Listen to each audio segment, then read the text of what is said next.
हमारे मन में कोई घटा और भाग नहीं होता, सिर्फ जोड़ और गुणा होता है। मैं नकारात्मक विचारों को हटाकर सिर्फ सकारात्मक विचार रखूंगा। आपको शुभकामनाएं, पर ये नहीं हो पाएगा। आपको बस थोड़ा ध्यान देना होगा कि ये काम कैसे करता है। आप देखेंगे कि आप जो हैं और जो आपने इकट्ठा किया है उसमें फर्क है। देखिए, जिस तरह ये सवाल पूछा गया है और जैसे इसका आम तौर पर उत्तर दिया जाता है, उससे लोग सोचते हैं कि नकारात्मक और सकारात्मक विचार जैसा कुछ होता है। वे नकारात्मक विचारों को हटाकर सिर्फ सकारात्मक विचार रखना चाहते हैं। ऐसे लोगों से मैं बस 10-15 सेकंड का एक प्रयोग करने को कहूंगा। वे जबरदस्ती अपने मन से एक विचार हटाएं, जैसे अगले 10 सेकंड तक बंदर के बारे में मत सोचिए। बंदर का विचार न करने की कोशिश करें। आप देखेंगे कि आप बंदरों से भरे हुए हैं। तो मैं कह रहा हूं कि यह आपके मन का स्वभाव है, क्योंकि इस मन में तीनों पेडल रेस बढ़ाने वाले हैं, ब्रेक या क्लच नहीं है। आप जो भी दबाएंगे ये और तेज भागेगा। ऐसे मन के होते हुए नैतिक और धार्मिक शिक्षकों ने सिखाया है कि बुरी चीजों के बारे में मत सोचो। तब से वे हमेशा यही करने लगे।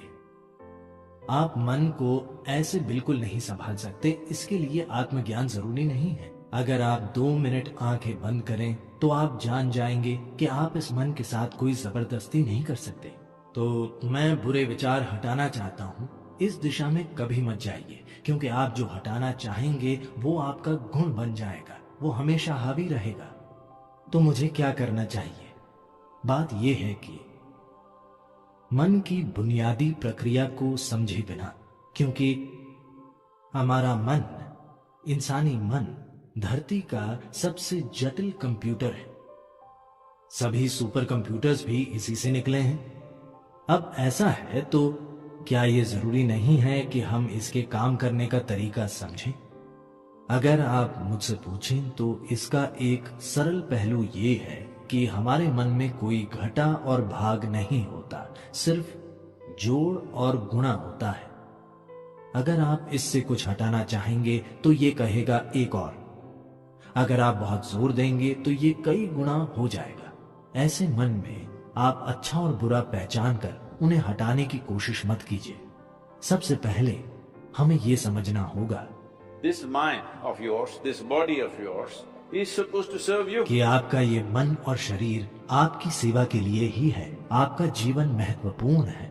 शरीर और मन वे साधन हैं जिन्हें हमारी सेवा करनी चाहिए। अगर आप किसी गाड़ी में बैठे तो उसे वहीं जाना चाहिए जहां आप जाना चाहते हैं। अगर वो अपने हिसाब से चलने लगे तो उसका फायदा क्या है? वो सिर्फ परेशानी होगी। फिलहाल दुर्भाग्य से ज्यादातर मनुष्य इंसानी मन की इस शानदार संभावना को एक परेशानी, एक समस्या की तरह अनुभव कर रहे हैं। ये आपके पास मौजूद सबसे सुंदर चीज है। बस आपको इसके काम करने के तरीके पर थोड़ा ध्यान देना होगा। सबसे पहले यही करना होगा। इसी कारण हम एक सरल सी चीज, ईशा क्रिया लेकर आए। ये आपको आपकी शारीरिक और मानसिक प्रक्रिया से अलग करने के लिए है। आप जैसी एक चीज है जो मौजूद है।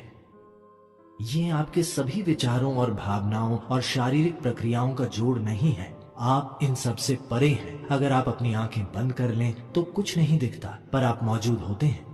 आप अपनी आंखों की खिड़की से बाहर देखते हैं, पर आंखें बंद कर लेने पर आपका अस्तित्व खो नहीं जाता। आपका अस्तित्व तब भी होता है। तो अपने विचारों और भावनाओं से परे भी आप मौजूद हैं।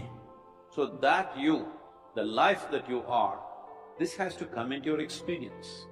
तो जो जीवन आप हैं उसका अनुभव करने की जरूरत है। ऐसा क्यों है कि अपने होने के सबसे महत्वपूर्ण पहलू को आप अपने अनुभव में नहीं आने दे रहे?